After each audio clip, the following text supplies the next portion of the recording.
Fool me once, shame on you. Fool me twice, I must have forgotten who I am. They want you back. Suddenly, the one who left is at your door again. Maybe not literally, but in your messages, your calls, and your DM at 2:00 a.m. And now you're standing at a crossroads. Your heart says one thing, your mind says another. The truth is buried beneath sweet words, mixed signals, and a whole lot of confusion. Hey folks, imagine this. You spent hours building a beautiful sandcastle. Every detail is perfect, every edge carefully shaped. Then someone comes along, kicks it down, and walks away without a second thought. Now, after the tide has risen and the sun has set, they show up again saying, "Hey, let's build that castle again." Would you hand them the same tools on the same beach?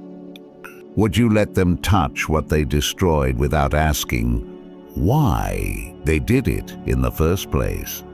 See, people often come back not because they've changed, but because they've realized you're not waiting anymore. Fear makes people say and do things that sound a lot like love, but aren't. Loneliness puts on a disguise. Regret wears perfume, and you start to wonder, maybe this time will be different. But my friends, here's the hard truth.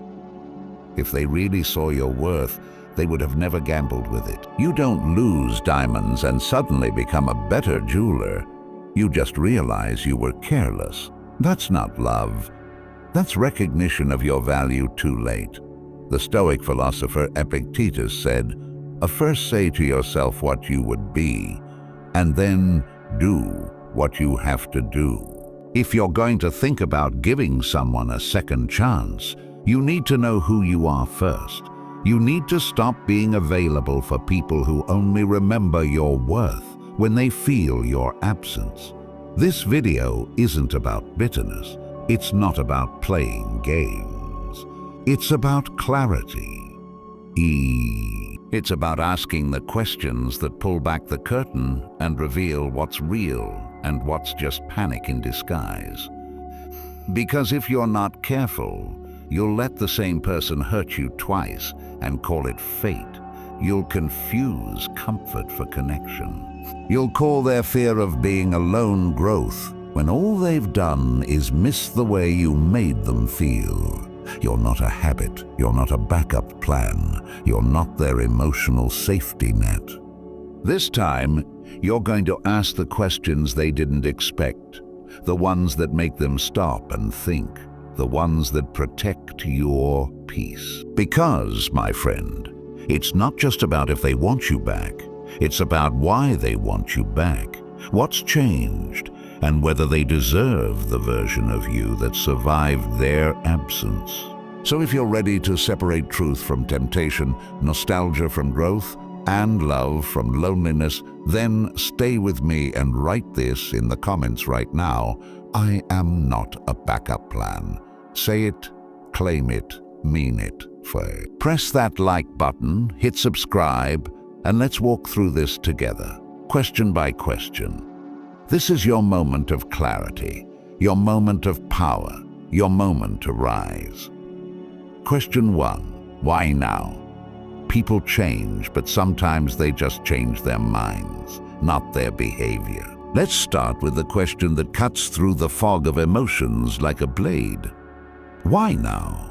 Why are they reaching out now? After all this time, after the silence, after the pain, after the storm, they left you standing in. Why now? Imagine you're a lighthouse, strong and steady. You stood tall through every wave, even when they sailed away without looking back. This is the moment your heart races. You ask yourself, have they changed? Do they finally get it? Is this my moment? But here's the truth, my friend. Sometimes people don't come back because they miss you. They come back because they miss what you did for them. There's a big difference. There's a big difference. Fear has a funny way of dressing up like realization. Sometimes people don't want you back. They just want the warmth of your light now that their world has gone cold. Maybe they felt your silence. Maybe someone else didn't treat them the way you did. Or maybe they just thought you'd always be there. And now that you're not, they panic. But don't be fooled by the timing. The heart loves patterns. It loves the familiar. The moment they reach out, your mind starts making connections, false ones. You start thinking, maybe this means something. You begin to spin stories. Maybe they needed to lose me to see my worth. Maybe this was always meant to be. But let me ask you something. If you had gold in your hands, would you throw it away just to come crawling back later when you're broke? Epictetus once said, "Circumstances don't make the man. They only reveal him to himself." So ask yourself, what circumstances made them reach out now? Are they alone, regretful, or just bored? Because if it took losing you to realize what they had, then maybe they never truly valued you in the first place. They just grew afraid of a life without your light. My friends, this is the hardest part. That door in your heart is cracked open again. You want to believe. You want the fairy tale ending. You want the pain to mean something. But here's the Stoic truth. Closure isn't a conversation, it's a decision. And deciding to ask this question, why now, is the beginning of power. It's not cold, it's not bitter, it's clarity. It's clarity. You are not the same person they left behind. You've grown, you've healed, you've rebuilt yourself. So they don't just get to come back and pick up where they left off. They have to explain the gap. They have to account for the silence. They have to deserve another version of you because maybe, just maybe, their return says more about their discomfort than your destiny. So the next time they send that message, make that call. Or stand in front of you with sorry eyes and soft words. Don't let your heart answer first. Let your wisdom lead. Ask why now, and don't accept "I miss you" as a real answer. "I miss you" is easy. It's safe. It's safe. It costs them nothing. What cost have they paid to reach this moment? You're not a safety net. You're not a second option. You're not their emotional pit stop while they figure themselves out. You're the lighthouse. You don't chase lost ships. You stand strong and let the right ones find you for the right reasons, not out of fear, but out of truth. Write this affirmation in the comments right now. I don't accept fear disguised as love. Say it loud. Say it proud. Show them. Show yourself. Show the world that you won't settle for an apology that only shows up when it's convenient. Stay with me, because what's coming next might just be the question that reveals everything they're still hiding. Question 2. What have you learned since we fell apart? Experience isn't what happens to you. It's what you do with what happens to you. Aldous Huxley said it best. So they want you back. They say they've changed. They say they've grown. They say this time it'll be different. But you've heard it all before, haven't you? The soft voice, the teary eyes, the "I've done a lot of thinking lately" speech. But here's the question that slices through all the sweet talk like a blade. What exactly have you learned since we fell apart? Because, folks, growth isn't just something you claim. It's something you earn. You don't just wake up one day magically transformed. Change doesn't happen because they miss your voice.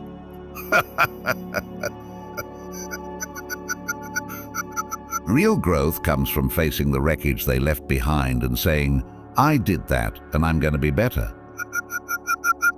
Let's be honest. How many people actually do that kind of work? Imagine breaking a glass, then walking away without cleaning it up. Or someone else walks in barefoot, gets cut, bleeds, suffers, And now the person who left that mess behind shows up with a smile and says, "Hey, let's try again." No broom, no apology, no shoes, just vibes. No, my friend, that's not how healing works. That's not how you work anymore. If they want another chance, they need to show you they've been through the fire and didn't just come out with ashes in their hands, but with wisdom in their soul. They need to tell you what the pain taught them, what the silence revealed, and what the distance forced them to confront. If they can't answer that clearly, then they didn't grow. They just got lonely. Now I know what you might be feeling. The hope, the possibility, the part of you that wants to believe maybe they really did figure it out. That maybe your heartbreak meant something, that the suffering had a purpose, that all the nights you cried were building up to this moment. But be careful, be very careful, because sometimes people confuse realization with transformation. Realization is, I made a mistake. Transformation is, here's how I made sure I never make it again. And that's the question we're really asking. Have they transformed, or are they just sorry they lost access to your light? Seneca, the Stoic philosopher, said, while we teach, we learn. The same goes for pain. Pain should teach. Pain should evolve. So if they claim they've changed, ask them what your heartbreak taught them about themselves, about love, about commitment. And if they can't give you specifics, if all they say is, I've changed, or I just know I want you, that's not growth. That's a marketing pitch. You're not here for shallow slogans. You're here for depth, for realness, for answers that have sweat and soul behind them, and don't fall for the polished version they're presenting now. You know how easy it is to look like a better person when you're trying to win something back. But change isn't a costume, it's a lifestyle. It's how they speak, how they listen, how they show up. And if they're still defensive, if they still shift blame, if they say, let's not bring up the past, my friend, they haven't grown, they've just rebranded. This is your moment to stand tall and demand depth, to say, if you didn't grow while we were apart, then you'll shrink me if I let you back in. Because love without growth is a cycle, and you've already lived that episode. So ask it straight, what did our breakup teach you about yourself? And wait. To watch, listen. Don't let charm distract you from clarity. Growth has a voice, and it doesn't stumble when asked to speak. Write this in the comments right now. I won't accept growth without proof. Without proof. Say it for yourself. Say it for your healing. Say it for every version of you that cried, hoping they'd one day understand what they threw away. Show them, show yourself. Show the world that your heart isn't a revolving door, that if they want back in, they better come with lessons, not just longing. Ooh, stay with me because the next question, the next one, it's the one most of them fear the most, and it's the one that really separates the ones who've changed from the ones who just miss the comfort. Question 3. What part did you play in the breakup? You can't heal what you won't take responsibility for. Now we're getting into the question that makes most people squirm, the one that wipes the charm right off their face, the one that demands honesty without a mask. What part did you play in the breakup? Oh, they'll say things like, we both made mistakes, or it just wasn't the right time. But you're not here for poetic excuses. You're not here for watered-down answers that spread the blame evenly just to keep things comfortable. You're here for accountability. Real, uncomfortable, heavy accountability. Because listen, folks, love doesn't die on its own. Someone lets go of the rope. Someone stops watering the roots. Someone breaks the trust. Someone chooses silence over communication, comfort over commitment, fear over love. And now they're back asking for another shot. Okay, fair. But here's what they need to understand. You cannot rebuild something if you refuse to admit how you broke it in the first place. Let's break it down with a metaphor. Imagine a house collapses, and the builder shows up months later with new paint, smiling, saying, "Hey, let's try again." You'd look at them and say, "What about the foundation? What about the cracks? What about the load-bearing walls you ignored?" Because until they know what caused the collapse, they're going to rebuild the same disaster. The same goes for your heart. The same goes for your peace. So when you ask them, what part did you play in the breakup? Watch their face. Watch their words. Do they get defensive? Do they dodge the question? Do they start telling you what you did wrong instead? Because here's the deal, my friends. Someone who can't take responsibility will always hand you the blame when things go wrong again. They'll say you were too emotional, too distant, too much, too little. But rarely do they say, "I was selfish. I avoided hard conversations. I betrayed your trust. I wasn't ready, and I lied to you about it." But that's what accountability sounds like. It's raw, it's real. It's not pretty, but it's powerful. And if they haven't had that mirror moment where they looked at themselves, not you, not the situation, but themselves, then nothing has changed. They're not coming back because they grew. They're coming back because the silence got too loud. You have to understand people fear shame. They fear looking like the bad guy. But growth requires it. You can't evolve into a better partner until you've fully confronted the damage you caused as the last one. Marcus Aurelius said, "Let men see. Let them know a real man who lives as he was meant to live." That means owning your role, owning your damage, owning your truth. So when they stand in front of you asking for another chance, don't get swept up in the butterflies. Ask them for bricks, bricks of truth, bricks of self-awareness, bricks of real accountability. Because if the house is going to be rebuilt this time, it needs to be solid. If they say, "I don't want to talk about the past," walk away. If they say, "Let's just focus on the future," that's a red flag in disguise, because the past is the blueprint. Without it, you'll rebuild the same ruins. Here's what accountability sounds like. I hurt you.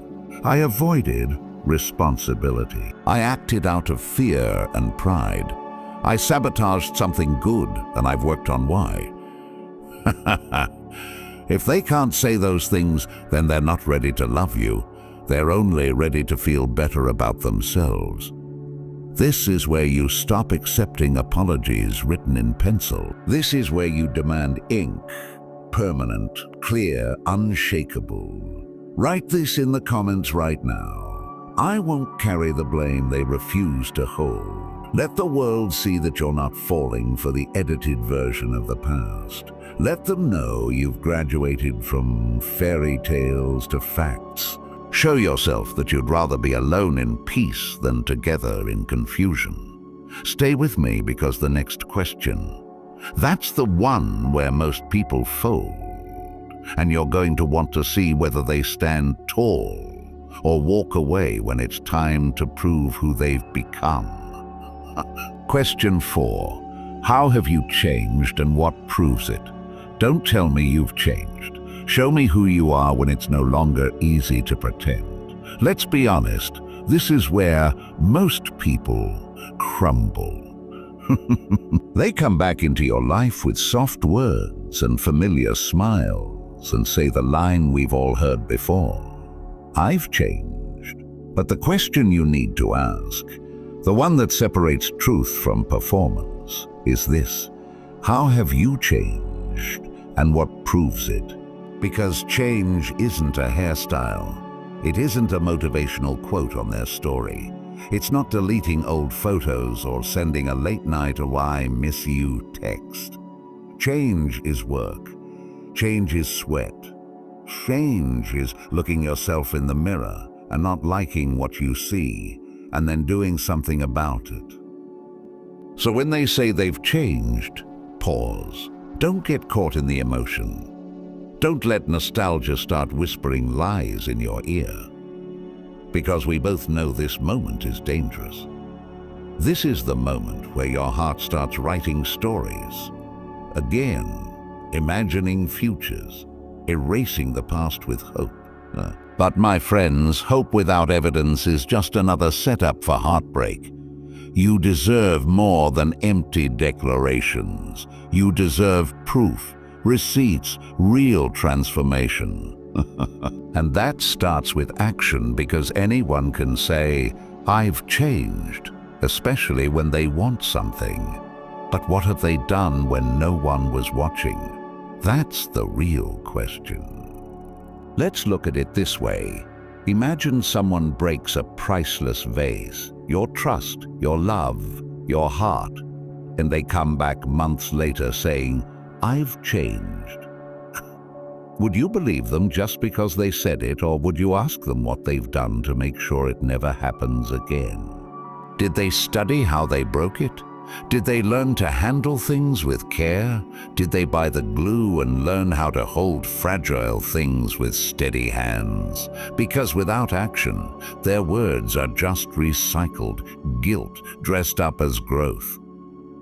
The Stoic philosopher Epictetus said, "Don't explain your philosophy, embody it." That means don't just talk about change, be the change. Show it in how you communicate, how you handle pressure, how you take responsibility without being asked. So when they say they've changed, ask, how do you react differently now when things don't go your way? What are you doing now that you never did before? What habits have you broken? What patterns have you faced? And here's the test. If they get uncomfortable with these questions, they haven't changed. If they say things like, "Why are you being so intense?" Or, "Can't we just move forward?" They're not ready. They're just rehearsing lines. They're hoping you'll be too afraid to question them. But you're not that person anymore. You've done the work. You've healed wounds they never even acknowledged. You've walked through your own fire and came out wiser, stronger, more aware. So you don't accept change in theory. You require it in practice. Because here's the harsh truth. If they haven't truly faced themselves in your absence, they're not coming back because they're better. They're coming back because they're bored, lonely, or afraid of losing someone who used to make them feel whole. But you're not here to be someone's comfort blanket. You're here to be met fully, wholly, with respect and intention. So ask them again, how have you changed and what proves it? And wait, watch, listen. Real change doesn't panic under pressure. It doesn't flinch when asked for details. It stands tall. It speaks clearly. It owns every scar and every lesson. And if they can't show you how they've grown, then my friend, they haven't. They're just hoping you haven't grown enough to ask the question. Write this affirmation in the comments right now. I believe change when it walks, not when it talks. Let it echo. Let it be your boundary. Show them, show yourself, show the world that you're done accepting recycled love dressed as redemption. Stay with me, because the next question, that's the one that reveals the real reason they came back, and whether it has anything to do with love at all. Question 5. What do you want from me, honestly? Some people miss you, not because they love you, but because their comfort is gone. All right, my friends, this is the question most people are afraid to ask. And the reason they avoid it is because Deep down, they already know the answer might hurt. But if you're going to protect your peace, guard your heart, and walk in the strength you've built, then you have to look them in the eye and ask the realest question of them all. What do you want from me, honestly? Because let's face it, people come back into your life for all kinds of reasons. Some come back because they've done the work, because they've reflected, grown, changed. But many come back because they're uncomfortable. Not because they miss you, but because they miss how you made them feel. Because no one else gave them the patience, the peace, the love, the warmth that you did. But here's the brutal truth. Missing your presence is not the same as valuing your soul. Let me paint you a picture. Imagine you were a fireplace in the middle of a freezing winter. You kept them warm, you gave them light, you made them feel safe. And they left, thinking the world outside would be warmer, thinking they'd find a better fire, a brighter flame. But now, after walking through cold nights and empty rooms, they're back.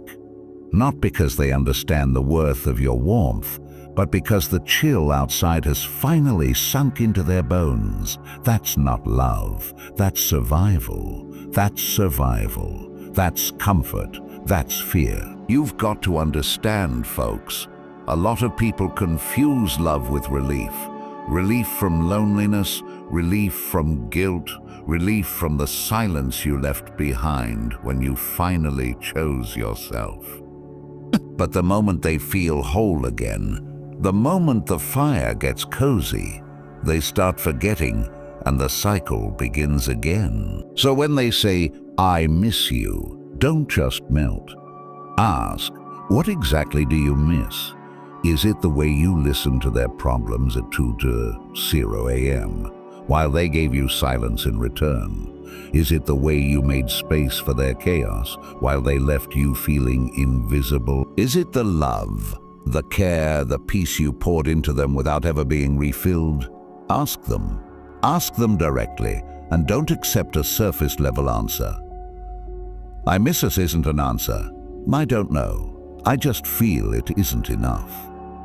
Love should come with clarity. If they can't name what they truly want from you, they're not ready for the version of you that finally found peace, because you're not a bandage. You're not a temporary escape.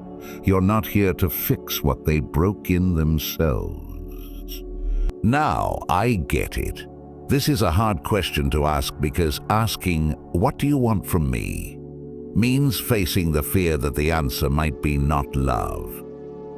And let's be real, it's easier to pretend. It's easier to play along, to hope, to imagine that maybe this time it's real. But, my friend, you don't have time for games anymore. You've been through enough. You've cried enough. You've sat in silence long enough waiting for them to figure it out. And now they're back. They better be back for you, not just the way you made them feel. You've got to stop giving away your heart to people who only knock when the world gets cold. Love isn't about filling someone's void. Love is about seeing someone, valuing them, and choosing them, not because you're lonely, but because they matter.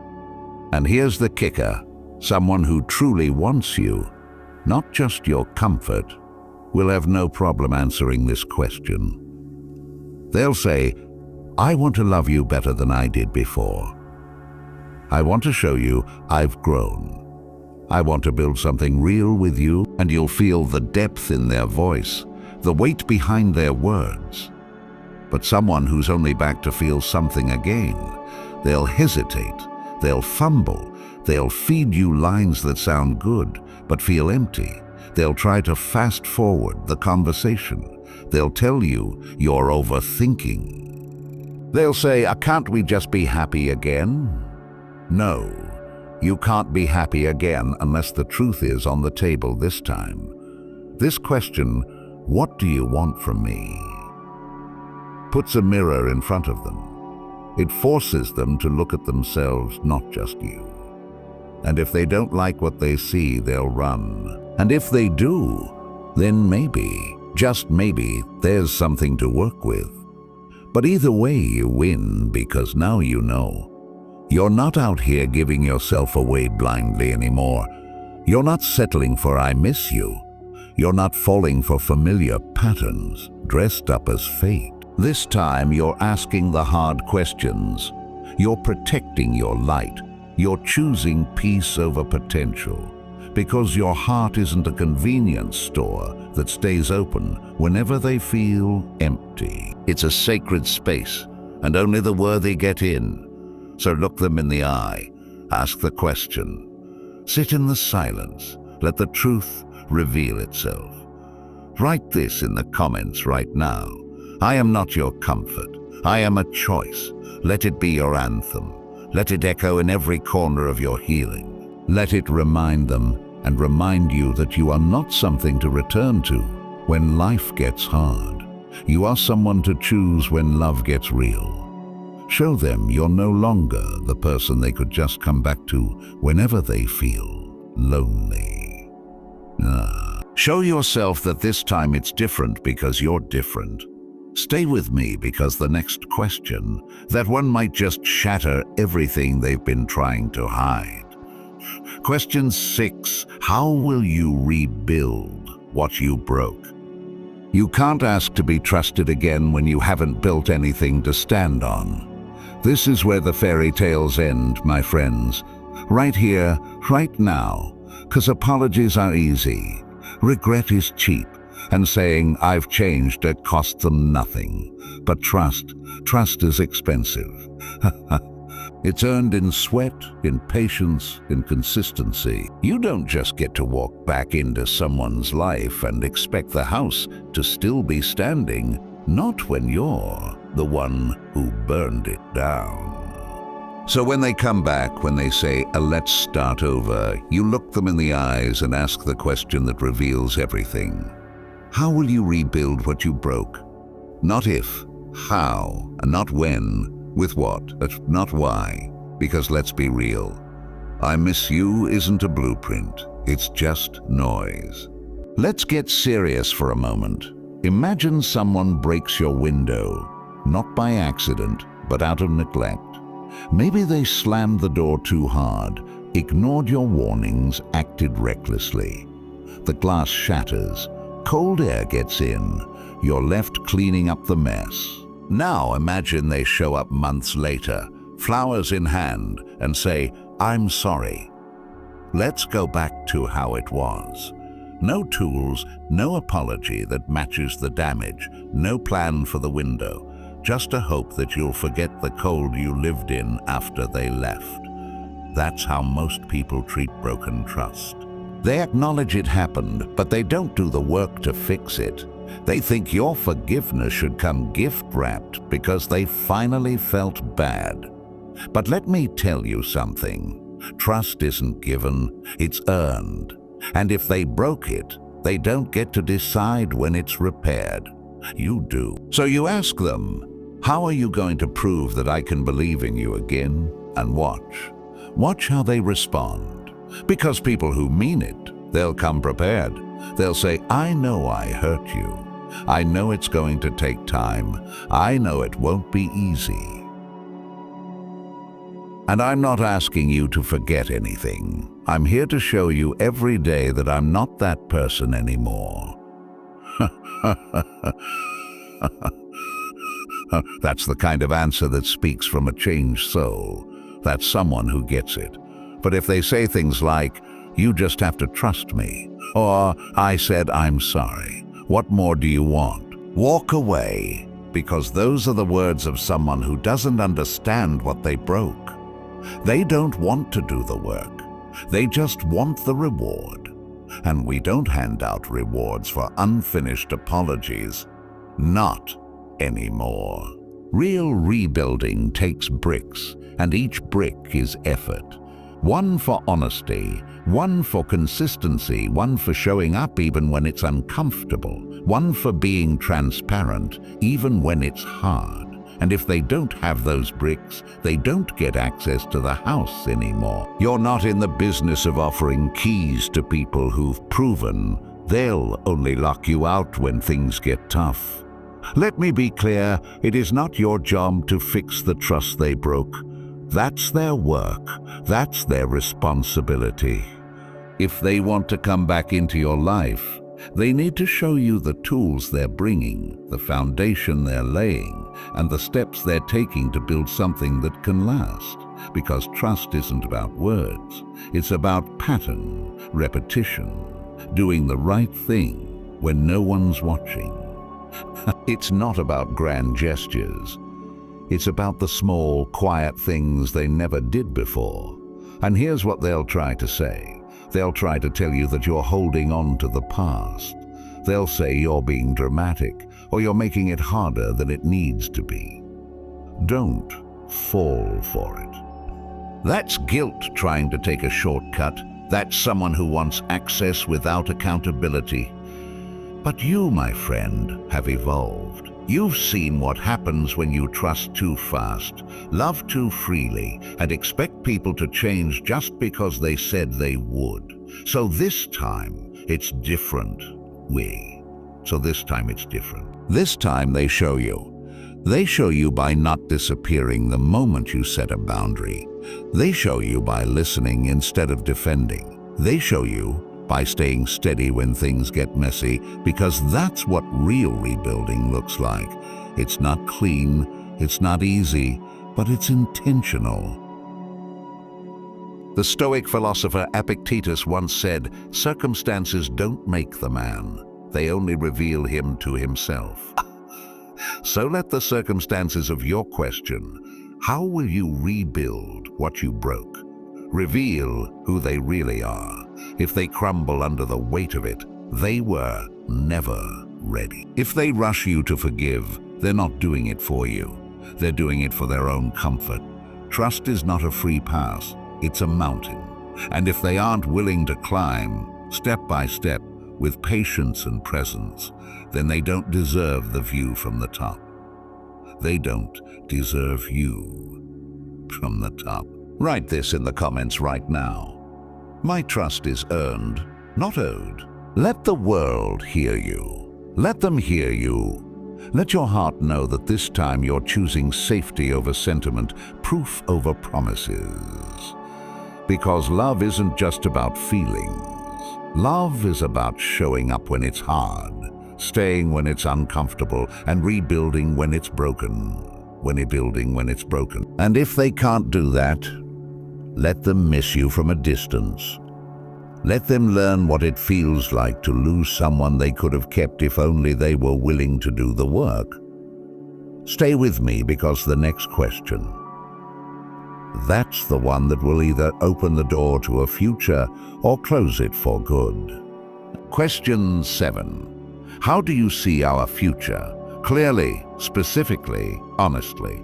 A person with no vision for you has no business standing next to you. All right, folks, here it is. The final question. The one that separates someone who wants a relationship from someone who just wants a replay. Because they might say they want you back, but until they can tell you exactly where this is going, how it'll be different, and why it matters now, you have no reason to believe a word. So ask them this straight and clear. How do you see our future? Clearly, specifically, honestly. Because love without vision is just a wandering feeling. And wandering feelings create wandering people.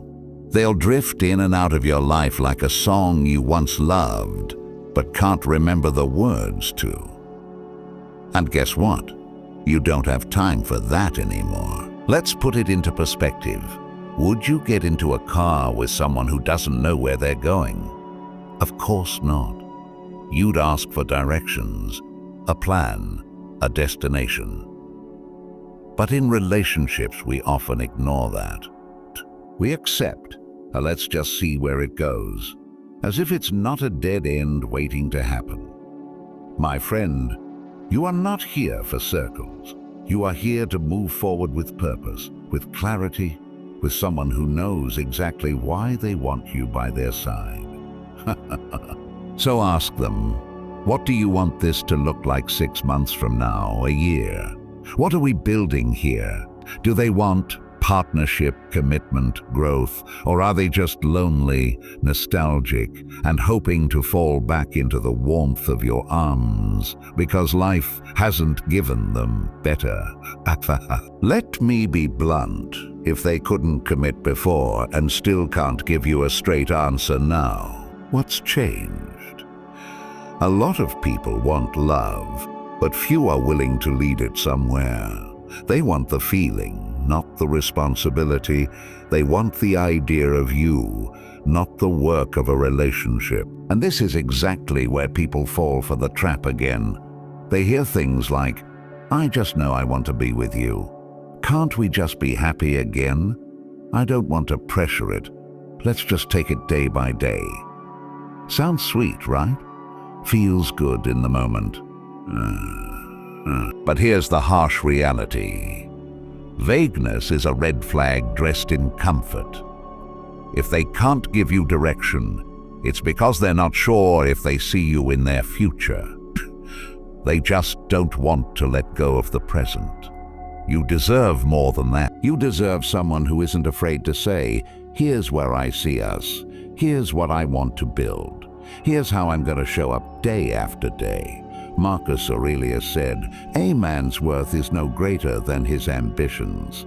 So if their ambition is unclear, small, or undefined, you already have your answer. Paul Teresa's love should be visionary. Love should lead somewhere. And if they can't see you in their future, they shouldn't have access to your present.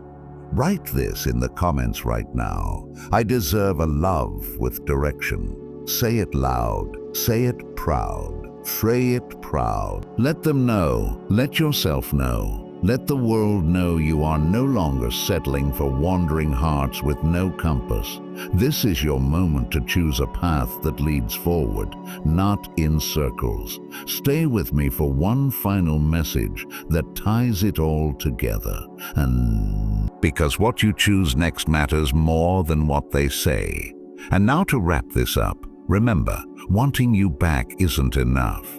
They need to earn it, prove it, and plan for it. You hold the power now.